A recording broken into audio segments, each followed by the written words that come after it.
So tonight, the Connect group, 3 items. Number 1, wrestle.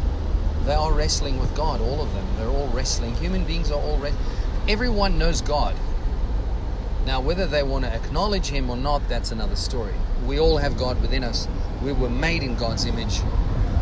We're all there. It's just that some are still wrestling with the idea. And you don't have to sell God. You don't have to defend Him. God shows up. He'll convict people, right? So that takes the pressure off, which I really like. I think that's great. And then also the journey of love, God loves us so much. He loves us. He loves us. He loves us. He loves us. It's just a game. God is that whole wrestle again, child and father. The son feels like he's got to win, and for God it's like it's just a game. God is so powerful, He's not really wrestling with you. God could have snapped you in half in 1 second, but He's letting you experience the wrestle. He's leaving you with something behind, like Jacob. He left Jacob with a limp, right, as a reminder. And it's not that Jacob couldn't have asked to have a healing for that limp, which God would gladly have given him a healing for. It's the fact that Jacob wanted to keep the limp. It was a reminder of his encounter with God in the desert. The dawn was coming, right?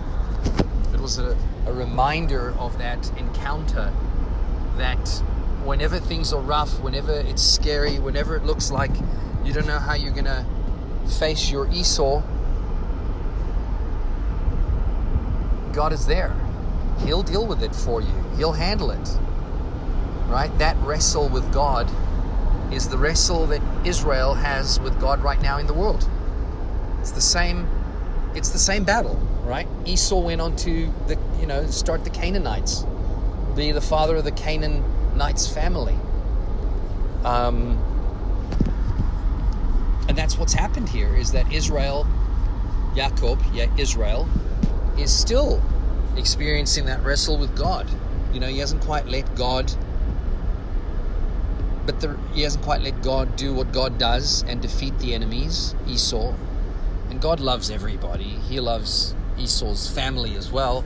He loved the Moabites, right? God loves everybody, and Israel, the reason that they're battling is because it keeps bringing them closer to God. It keeps reminding them that they must put God first, which they haven't, right? They haven't acknowledged Jesus Christ as their King. They haven't acknowledged their redemption, their salvation. Yeshua means salvation. They haven't acknowledged any of that. And it's time that they did. And if they did, they would win. They would have it all beautifully resolved.